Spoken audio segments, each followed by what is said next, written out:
Hi all. Okay, one story. There's this guy that was so good at basketball, very skilled at playing that game, and he had a best friend. They've been friends since childhood, and so the best friend how knew about his friend, knew how good he was. The friend knew that he was a very skilled player,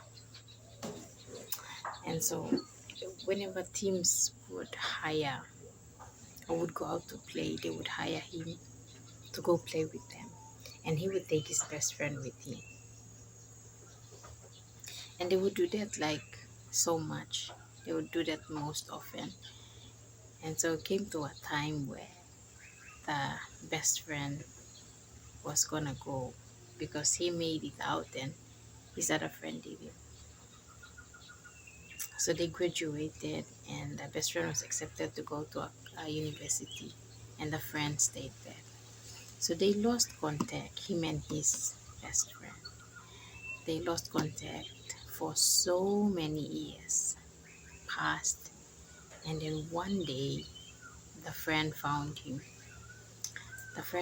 and he was so excited. He was so excited to see his best friend, and the best friend thought that like he pursued that dream of basketball, because the friend knew how he was back in high school.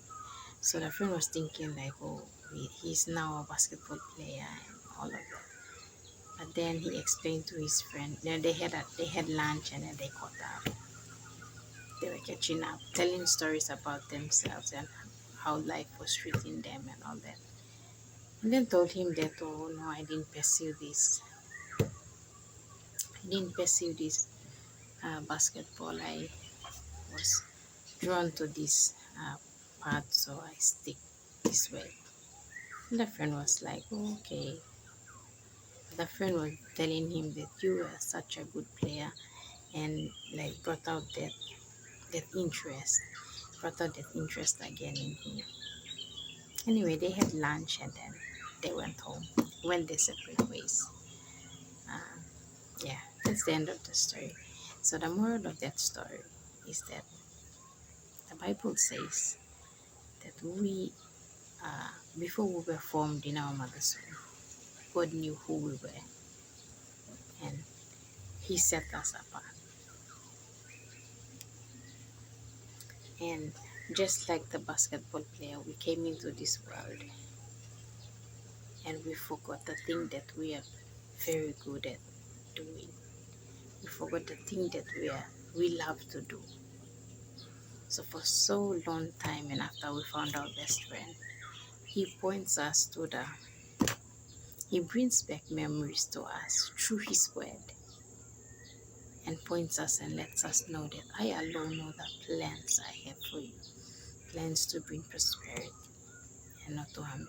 So it's like when we find our best friend, he reminds us of who we really are because he knows who we are back then when we were in high school.